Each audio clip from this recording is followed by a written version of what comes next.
I never thought saying yes to a simple favor would change everything. When my friend asked me to give his dad a ride, I didn't think twice. It sounded easy enough, until I realized this wouldn't be just another drive. What happened next turned into the most unexpected, life-altering ride of my life. It started with a text from my friend Nate. "Hey man, can you do me a huge favor? My dad's car is in the shop and I'm stuck at work. Can you give him a ride home?" I didn't hesitate. Nate and I had been close for years, and his dad, Mr. Calloway, had always been around. He seemed like a decent guy, the kind of man you noticed when he walked into a room. Broad-shouldered, always sharply dressed, with that quiet, effortless confidence. But to me, he was just Nate's dad. That was it. "Sure, no problem," I texted back, completely unaware that this was about to be anything but ordinary. When I pulled up outside the office building Nate had mentioned, I expected to see someone ready to head home, maybe a little worn out from the day. Instead, Mr. Calloway was leaning casually against the curb, dressed in a tailored navy suit that hugged his frame in all the right ways. His graying hair was perfectly styled, and his deep blue eyes caught the evening light as he spotted my car. He slid into the passenger seat, and the air filled with the warm, spicy scent of his cologne. "You're a lifesaver," he said, flashing a smile that felt warmer than it should have. "It's nothing," I shrugged, eyes on the road. We made small talk, his day at work, how Nate was doing, but there was something about his tone. Smooth, low, laced with quiet amusement. And then I noticed it, the way he kept glancing over at me, just a second too long. Something in the air shifted, subtle but undeniable. And suddenly, I was hyper-aware of how close he was. "So where am I taking you?" I asked, trying to stay focused. He smirked slightly. "Quick stop before home. Need to pick something up, won't take long." I nodded, but the way he said it sent a strange flicker through me. As we drove, the city lights danced across his face, carving shadows along the sharp line of his jaw. He leaned back, one hand resting on his thigh, his fingers drumming slowly against the fabric. His wedding ring caught the light and I forced myself to focus. This was my friend's dad. Just a favor. Just a ride. But then he turned toward me, voice quieter, deeper. "You've really grown up, you know," he said, his fingers brushing over his knee. "I remember when you and Nate were just kids. Now look at you." My throat tightened. "Yeah," I muttered, forcing a laugh. "Time flies, I guess." His eyes held mine a second too long. And in that moment, I knew this wasn't just a ride. I kept my eyes on the road, but my thoughts were scattered, caught in the quiet tension between us. Mr. Calloway's presence filled the car, his cologne mixing with the soft hum of the engine, his voice slipping through the silence like a thread pulling something loose inside me. "I still remember you two running around the house like wild things," he said, almost to himself. "Now you're all grown up." I laughed, but it came out tight. "Yeah, guess we are." But the way he was looking at me, there was something more behind it. I pulled into the driveway of the address he'd given me. A small, upscale townhouse tucked into a quiet street. The porch light was on, but the house felt still, too quiet. "I won't be long," he said, unbuckling his seatbelt with a soft smile. I watched as he stepped out, adjusting his jacket. My stomach twisted as he walked up the steps and knocked twice. The door opened, revealing a tall man in dark slacks and a crisp button-up. His expression was unreadable, eyes flicking from Mr. Calloway to the car. They spoke quietly, standing close. Something about it didn't sit right with me. Minutes passed, then more. I checked the time. 15 minutes. Still nothing. I glanced at the house again. The porch light flickered once. The air felt off. I was just reaching for my phone to text him when the door opened again. Mr. Calloway stepped out, but he wasn't alone. The other man followed, standing just behind him. His posture was tense. I caught the way Mr. Calloway paused, just for a second, before forcing a smile and walking back to the car. He got in, adjusting his tie like he needed something to do with his hands. "Sorry about that," he said, voice a little sharper than before. "No problem," I replied, gripping the wheel tighter. Everything okay? He hesitated. Yeah, of course. But I wasn't so sure. As I pulled away from the house, I glanced in the rearview mirror. The man was still standing on the porch, watching us drive off. And I couldn't shake the feeling that whatever just happened in that house, I wasn't supposed to know about it. But the night wasn't over yet, and I had no idea what was coming next. Mr. Calloway sat with his hands clasped in his lap, eyes fixed straight ahead. But I could feel the weight of his thoughts pressing down between us. It was the kind of silence that begged to be broken, thick, heavy, almost suffocating. Still, neither of us seemed willing to speak first. I should have just kept driving, should have let it go. But something inside me itched, like a puzzle left unfinished. You sure everything was okay back there? I asked, glancing at him before returning my eyes to the road. He hesitated, and that hesitation told me more than his words ever could. Yeah, he said finally, but his voice had a careful, rehearsed quality, like every word had been weighed and edited before it left his lips. Just an old friend catching up. I didn't buy it. I thought about the man on the porch, arms crossed, eyes sharp and unreadable. He didn't look like someone catching up. He looked like someone watching, waiting, controlling. Still, I couldn't push too hard. Not yet. Didn't look like much of a friend, I said casually, though even I could hear the edge in my voice. Mr. Calloway exhaled, adjusting the cuff of his sleeve, a nervous tick. Things are complicated, he admitted, finally turning to meet my eyes as I slowed at a red light. You know how life is. Sometimes you make choices, and those choices follow you longer than you expect. His words hovered in the air between us, dense with something unspoken. I nodded, unsure how to respond. The light turned green and I drove on. But the silence that followed wasn't the same. It pulsed with a tension I couldn't name. After a few minutes, I heard him exhale slowly, his head leaning back against the seat, shoulders relaxing, if only a little. You know, he said, a faint smile playing at the corners of his mouth, I never thought I'd see you again. After all these years. It's nice. There it was again, that quiet undertone, subtle but unmistakable. It made my pulse skip. Yeah, I said, swallowing hard. Same. Silence fell again. But this time it wasn't uncomfortable. It was charged, like something unspoken had passed between us. Neither of us acknowledging it, but both of us feeling it.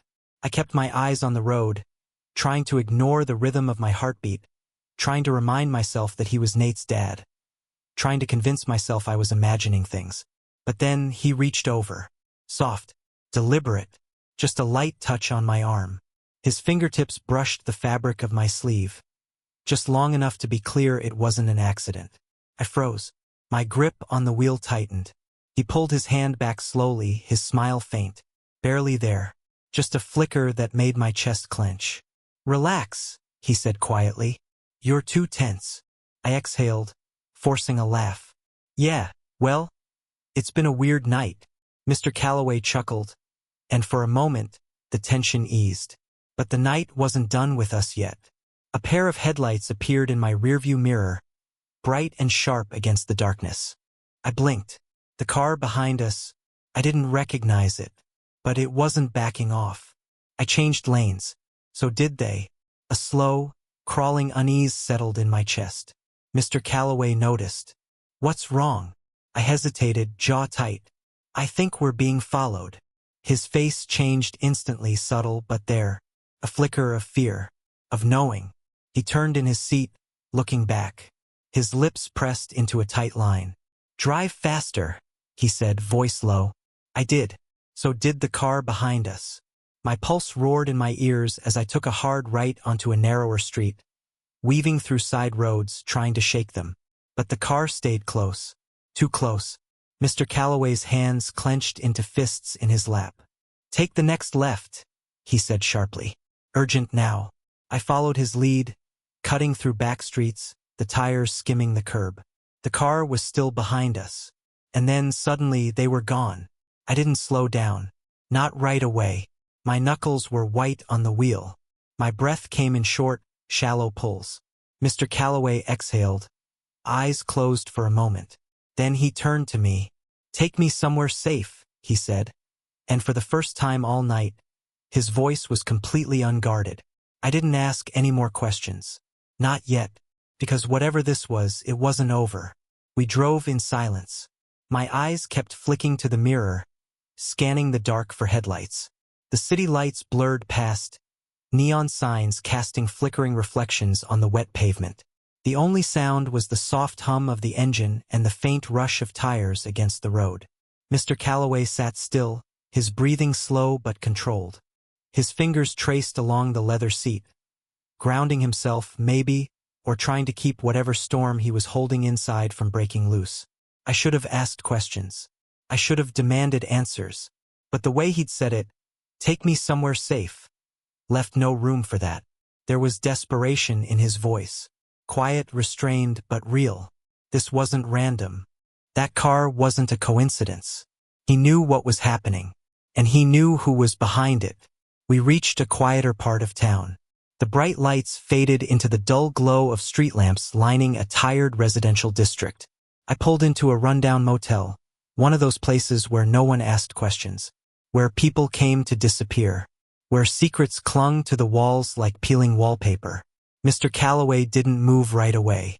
His fingers hovered over the door handle like he was still deciding. Then he breathed out, nodded to himself, and stepped out. I followed him inside. At the front desk, he pulled out a credit card. The name on it wasn't his. At this point, nothing about tonight surprised me. The clerk didn't look up.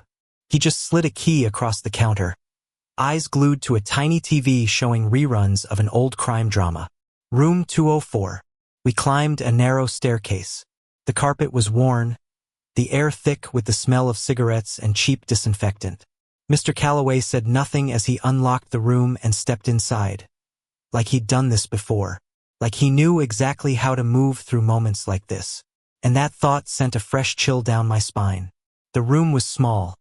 Just a single bed, a scratched dresser, a flickering lamp. I closed the door and locked it instinctively, because I knew we weren't safe yet. He sat on the edge of the bed, hands pressed to his thighs, staring at the floor. For the first time that night, I saw it. The weight of everything finally pressing down on him. He just sat there, breathing, steady, controlled, like he was trying not to fall apart. I leaned back against the door, arms crossed. "Are you going to tell me what's going on?" My voice was calm but tight. He let out a dry, humorless laugh, shaking his head. "You always were persistent." "Yeah, well, getting chased through the streets by some guy who looks like he stepped out of a mob movie kind of raises a few questions." He ran a hand through his hair, then finally looked up at me. "His name is Victor." Just the way he said it, like the name itself carried weight, made something twist in my gut. And then I asked the question I wasn't sure I wanted the answer to. "And who the hell is Victor?" Someone I should have cut ties with a long time ago. That wasn't an answer. Not really. I pushed off the door, stepping closer. "Calloway, I need the truth. Why were we being followed? Who is he to you?" He hesitated again. And then, as if deciding the truth couldn't be avoided anymore, he sighed. "He's an old mistake. Someone I got involved with when I was at my lowest. When I thought I had nothing left." His fingers curled against the edge of the bedspread. "And now he won't let go." I stared at him, my thoughts racing. "So you're telling me you're caught up with some dangerous guy, and you didn't think to mention that before I picked you up?" He flinched at my tone. But then his eyes hardened, just slightly. I didn't plan for any of this. I didn't know he was still watching me. But the pieces were clicking into place now. Uneven, messy, but clear enough to paint a troubling picture. "How long has this been going on?" His jaw clenched. "Too long." I ran a hand down my face, pacing the room. "Jesus, Calloway. What does he want from you?" He swallowed. "Control." The word was simple, but it hit heavy, settling in my chest like a stone. Suddenly, I understood. This wasn't just a bad relationship. It wasn't just a regret. It was something deeper, something he'd been trying to outrun for a long time. And now, somehow, I'd been pulled into it too. I sat down in the chair across from him, rubbing the back of my neck. So what now? He looked at me, really looked at me. His eyes searched mine like he was trying to figure out if I was someone he could trust. Then, with quiet certainty, he said, "You should walk away." But the problem was, I already knew I wouldn't. Because the story wasn't ending here. Not even close. What happened next changed everything. Any rational person would have walked away. But something in the way he said it, "You should walk away," told me he already knew I wouldn't. Maybe it was the softness in his voice, like he was used to people leaving. Maybe it was the way his hands were clenched, bracing for an argument that never came. But I didn't argue. I just let out a slow breath, leaned back in the chair, and ran a hand through my hair. Not happening. He shook his head, his expression caught between frustration and something else. Something almost like relief. "You don't understand what you're getting involved in." "Then explain it," I said, my voice low but steady. "Because I don't like being chased through the streets without knowing why." He glanced toward the window, like he half expected Victor to be out there still, waiting in the shadows. And maybe he was. Finally, he spoke. His voice was quieter now, more measured. "I met Victor 2 years ago. I was in a bad place. My marriage was falling apart. Nate's mom and I hadn't been in love for years. We were just strangers under the same roof." His Adam's apple bobbed as he swallowed. "Then I met him. Victor made me feel seen, wanted. He gave me something I hadn't felt in a long time. And I mistook that for love." I watched him carefully. The way his lips parted, the rise and fall of his chest, like he was carrying a weight too heavy to name. "But Victor doesn't love people," he said softly. "He possesses them." I clenched my jaw. "So you left." I tried. Silence settled again, thick and uncomfortable. I should have been thinking about Victor, about the danger he posed. But my eyes drifted to Mr. Calloway, the way his collar had come undone, revealing the faint line of his chest. I shouldn't have been noticing it, but I was. "And now he wants you back," I murmured. Mr. Calloway nodded slowly, his gaze meeting mine. The exhaustion was still there, but underneath it was something else. Something he hadn't said aloud. "You don't have to do this alone." The words slipped out before I could stop them. He scoffed, gently. "You don't owe me anything." "I know." Another pause. A silence filled with something unspoken. Then he laughed, soft and low, shaking his head. "You always were a stubborn kid." "I'm not a kid anymore." The words hung in the air, heavier than I meant them to be. His gaze shifted. His breath caught, barely noticeable, but I saw it. I saw the way his throat moved as he swallowed. The way his fingers curled tighter against his thighs. And when I stepped closer, he didn't pull away. "I know," he said quietly, barely above a whisper. I should have stopped there. Should have left the motel room, ended the night before it crossed a line we couldn't uncross. But I didn't. Instead, I reached out, my fingers brushing the cuff of his sleeve. Just enough to feel him. He inhaled sharply, and when I looked up, his eyes were darker, his pupils wide. "You don't have to do this," he whispered. "I know." I leaned in, slow, deliberate. When our lips finally met, the tension broke. His breath caught, like he'd been holding it all night. But he didn't pull away. Instead, he leaned into it, into me. The kiss started careful, testing, like he was crossing into something he'd never allowed himself to want. But when my hand slipped into his hair, tilting his head slightly, he let go. A quiet sound escaped his throat, part sigh, part something deeper, something that sent heat shooting through me. His hands finally moved, one gripping my wrist, the other sliding up my arm. His touch was firm, urgent, like he had held this back too long. I pressed in closer until his back met the headboard. His hands found my waist, pulling me to him, and I let it happen. Let myself get lost in the way his lips moved with mine. The way his breath caught every time I kissed a little harder. The way his fingers clung to me like I was the only thing holding him together. He tasted like whiskey and something warmer, familiar, intoxicating. When his hands slid beneath the hem of my shirt, brushing against bare skin, I felt whatever resolve I had shatter. "We shouldn't," he started, breathless. But I cut him off, silencing the rest with another kiss. "Then stop me," I whispered. But he didn't. He pulled me closer. What happened next, I won't go into detail. Just know it was raw, desperate. A collision of everything we'd buried for years. Everything we never had the courage to admit until now. And when it was over, when we lay there, tangled in sheets that smelled faintly of old motel detergent and something entirely ours, neither of us said a word. The only sound was the rhythm of our breathing, his chest rising and falling beneath my fingertips, the warmth of his skin pressed against mine. Eventually he sighed, dragging a hand down his face. "Nate can never know." I turned toward him, his face half hidden in the shadows.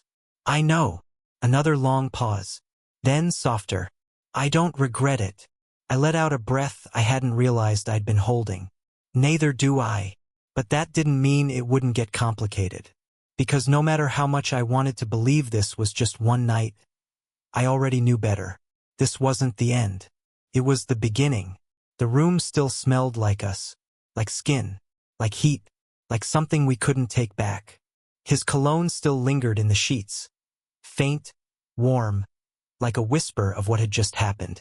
The dim motel light flickered above us, casting slow-moving shadows on the wall. Neither of us moved. I lay beside him, fingers lightly tracing his chest, following the soft rhythm of his breath. His skin was warm, his body loose and quiet in a way that told me he hadn't let himself go like this in a long time. I turned to look at him.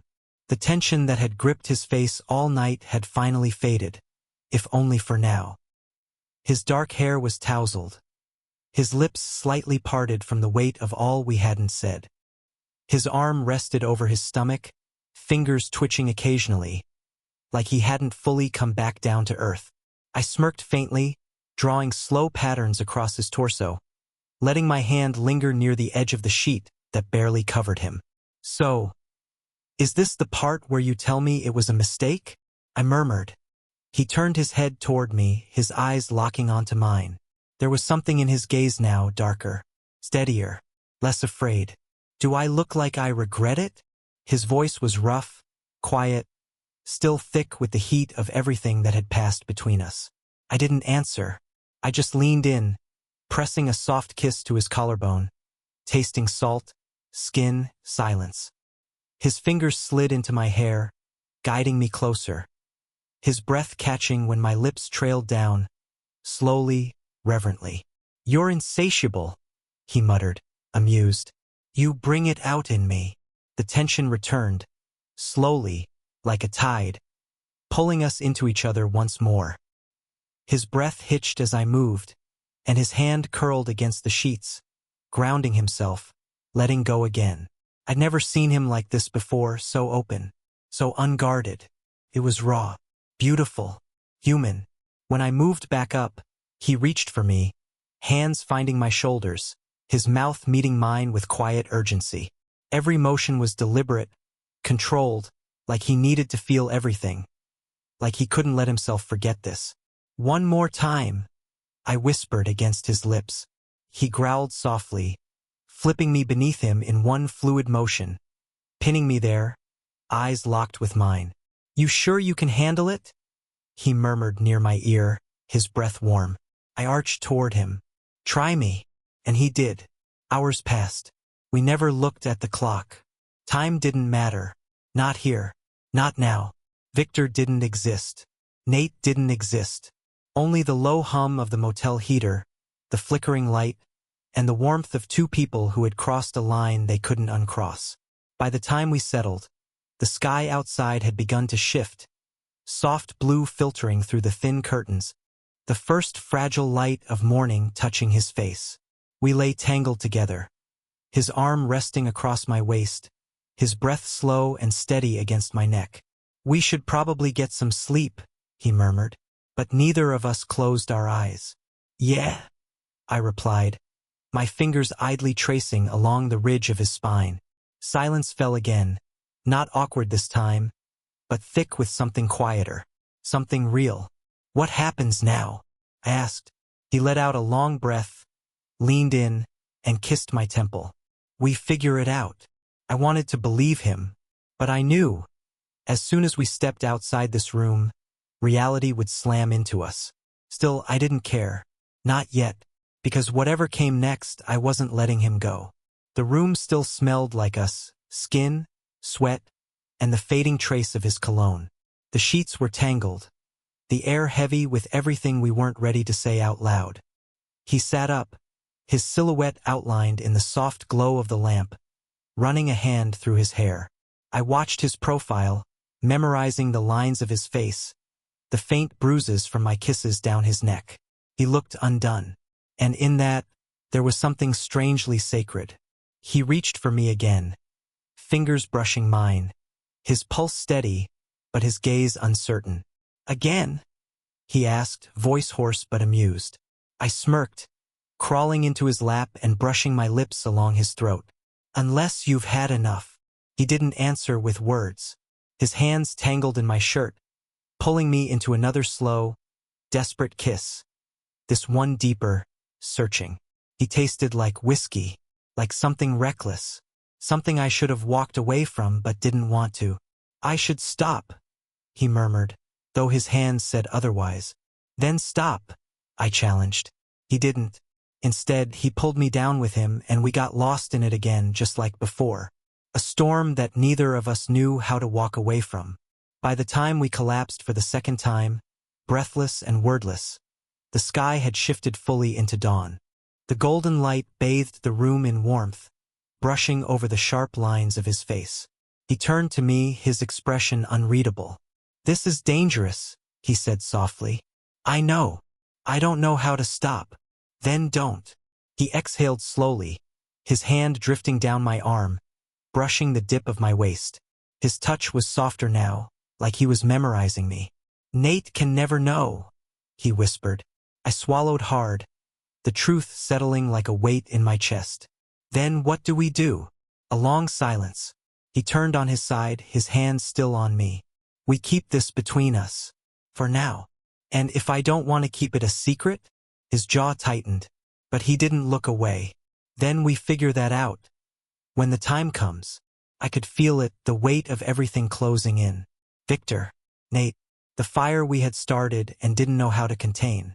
But when he kissed me again, soft, aching, like he still couldn't get enough, I knew one thing for sure. This wasn't over. Not even close. And I wasn't ready to let him go. Not now. Not ever.